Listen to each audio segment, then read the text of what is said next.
It's going to lead right into our first question with our guest, Doug Russell, my old partner from The Fan in Milwaukee, now part of 97.3 The Game, and virtually every radio station in the Milwaukee area. He has spent time there. Doug, how are you, buddy? I'm good. It's football season came to a premature end, unfortunately for us at the game, but we're enjoying the playoffs. But yeah, it means a lot more when your team is there. But we had a great first year. I got a buddy of mine who lives down the street, and he is a Cowboys fan. And he said there's a lot. He just sent me a text message right before we came on, and he said there's a lot of nervous energy. And I said, I too have been there on a playoff game day with nervous energy right before San Francisco ends my team's season. So, because we're doing this a couple hours before the Niners and the Cowboys kick off, and if you listen to us and the game ends, or you listen to this before or after the game, then obviously who knows? I was thinking about this. Are you the dean of Milwaukee sports media?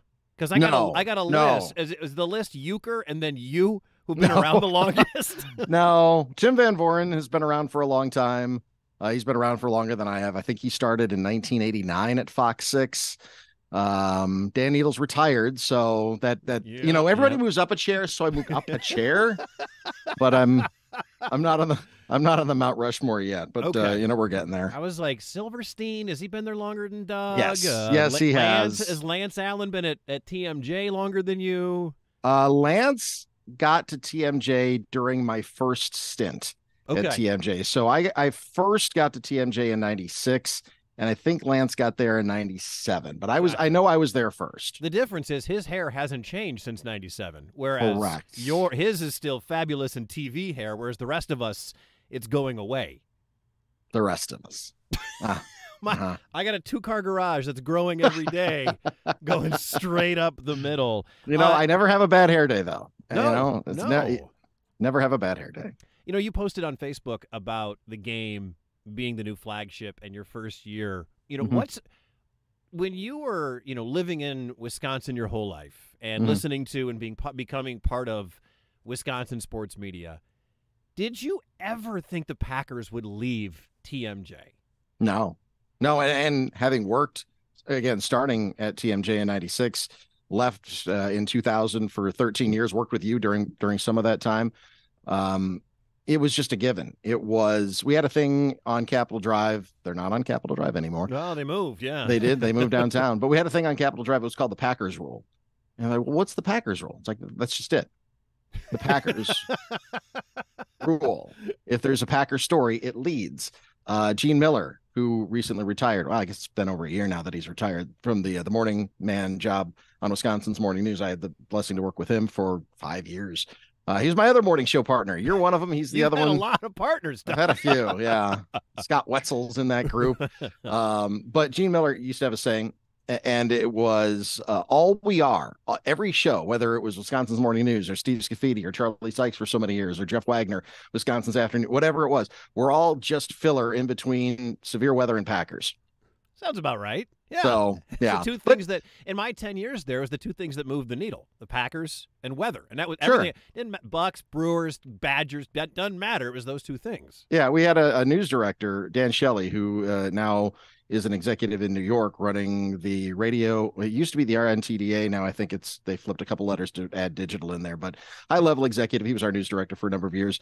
And the only time that really our listeners ever heard Dan on the air was during bad weather. So we kind of dubbed him, and we told this to his face, so I'm not telling any tales out of school, but we dubbed him Dan the Bad Weatherman. So, but to answer your original question, no, nobody ever thought that the Packers would ever move off of 620. It was just a given. It was death, taxes, and the Packers on TMJ. And, other stations had made runs at some of the other franchises that they had in 2014. Now the company obviously that I work at, 97.3 The Game, iHeartRadio, we got the Badgers from TMJ. There are a number of circumstances. It wasn't necessarily a poaching per se, but we had more bandwidth to do more Badgers programming, and that was one of the reasons that we wound up getting the University of Wisconsin football, basketball. We do some hockey as well, all of those games in their coaches show and whatnot. But I mean, Packers drove the needle. Packers drove the bus. It was the engine, and every part of the marketing around the station after, say, July or so was centered around Packers, unless the Brewers were in a pennant race, and they've had some successful seasons, but it was Bob Uecker and Packers, and that was the identity of the station. So when we got them, it sent shockwaves. I mean, really, certainly shockwaves throughout the entire state. I mean, I think I sent you a text that here in Des Moines we have an ESPN radio affiliate, and they will play Packers highlights, and they still were crediting TMJ, and I'm like, that's not right. I got to send Doug a note. I should have done it in week 2 and not week 16. But still, thanks, Doug, I got the message Appreciate across. That. Yeah, appreciate it. So we'll certainly get that done for next year. You mentioned there were in your Facebook post there were bumps in the road, and that was the inspiration behind having you on. Because you've been around and you've seen the landscape of Milwaukee sports media change, but specifically, what surprised you? Because you're the sports director at the game, and you obviously where a lot of the bodies are buried in Milwaukee sports. What surprised you being the flagship of such a monumental piece of the state? How much went into it from a micro level? From a macro level, we all knew, because I had worked on the Packers radio network for I was at TMJ non-consecutively, but for 12 years, and for all 12 of those years I had some role on the Packers radio network, whether it was in-game updates, whether when I first started out I was producing the network broadcasts. I've done the pregame show. I've had just about every role there is to have at the Packers radio network, with the exception of obviously doing play-by-play. First it was Jim Irwin and Max McGee. Then it's been Wayne and Larry for the last, almost quarter century now. But from a micro level, we were building an entire new radio network. I've got to give a ton of credit, and I don't think he's ever going to see this or not, but Tim Scott, our program director, what an incredible job he did, along with the rest of the iHeartRadio team, whether it was getting some ideas from our friends at KFan, one of our sister stations. They've been doing Vikings broadcasts for a long time, or some of the other iHeart stations around the country that have been NFL flagships. He's been the one that's reached out and, tried to get all kinds of different ideas and to try to incorporate that into what we were doing at 97.3 The Game. So just from a micro level, it was, from everything from where we're going to do the pregame show and the postgame show to how is it going to get set up. That was me. Good. Yeah. I'm not an engineer turned into one for the Packers radio network. And, Tim gave up. Most program directors, I'll say this, I don't remember, this isn't a knock on any of my old program directors at TMJ in any way, shape, or form, because it wasn't in necessarily their wheelhouse, because TMJ is not a sports station, and the program directors have, a million things to do as it is. But, when you're doing all kinds of different types of programs, you want your weekends off, and you trust the people that you've got to do the job. We didn't necessarily have that luxury, and Tim Scott every single Sunday dragged his rear end to the radio station and was there from the start of the broadcast to the end of the broadcast. And this is also somebody who's been doing Badgers post game as well. So he was working Saturdays, he was working Sundays. You truly see the measure of leadership when, somebody's kind of forced to, lead from the front, as opposed to, we're just going to trust that person to do it over there. And I really admired Tim for that. And after this football season, I have an unbelievable amount of respect for how hard he worked and what he did. But a lot of it was, for home games, I would do a pregame show, a 2-hour pregame show out on Bart Starr Plaza, rain or shine, cold weather, warm weather, you name it. And it was an outside show, kind of in a, like an old trailer that they, jimmied up to make it look like it was your grandpa's basement in, Wapaka or Rhinelander or any other small burg in Wisconsin. And it was really, really well done by Brewer Contracting. So hats off to them.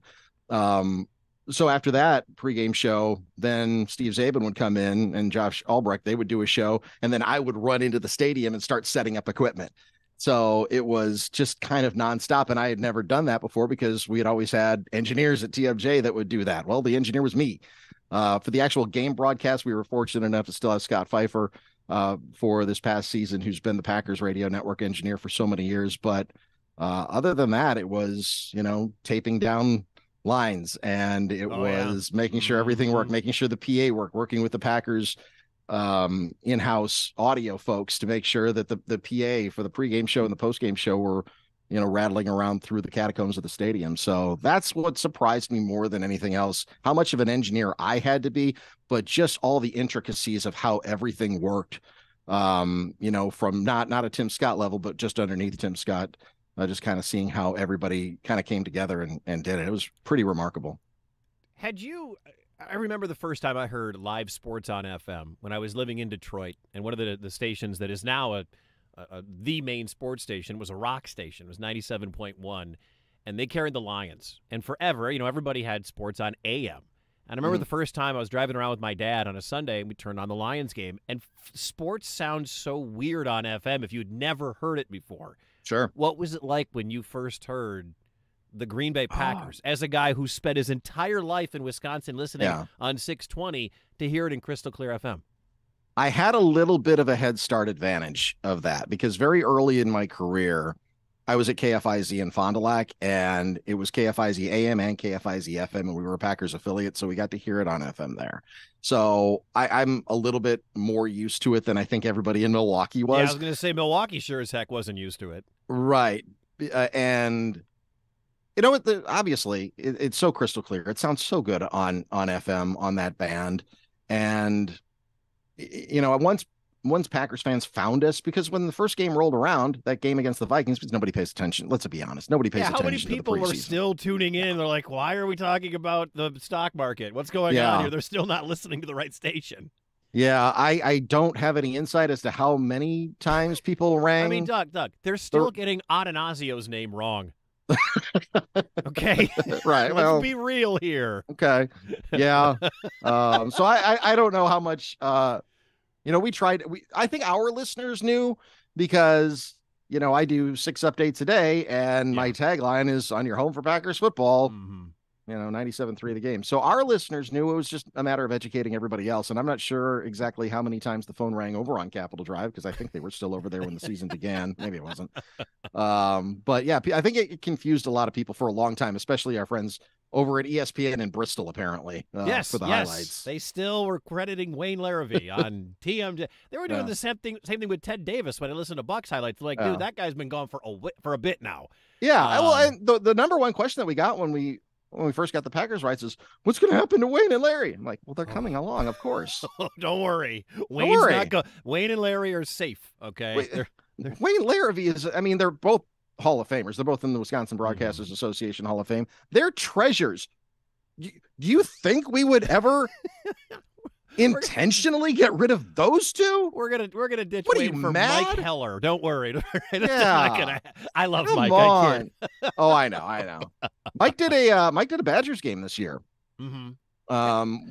Hey, listen, when you fill in for Dan Patrick, you're doing something right. All right. Yeah, so Heller's got chops to do anything. Heller's got chops. He's very versatile.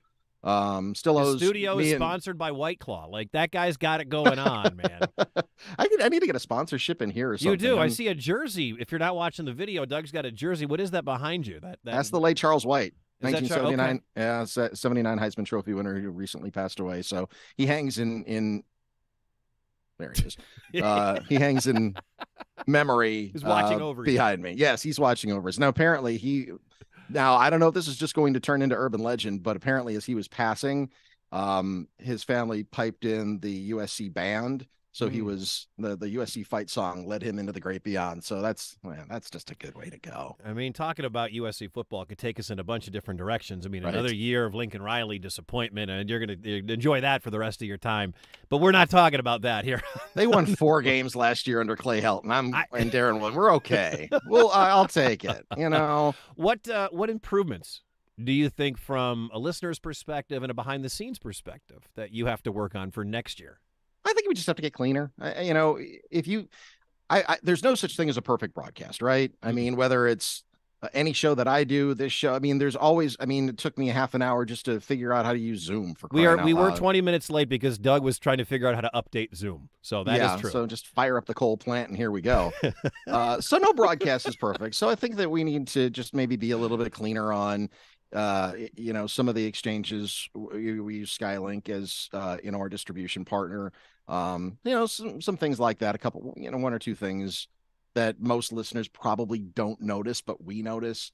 Maybe hiccuped here and there. Zabe kicked himself off the air one time. That was enjoyable because Zabe talks with his hands and was moving around and kicked out the Ethernet cord that was keeping us on the air.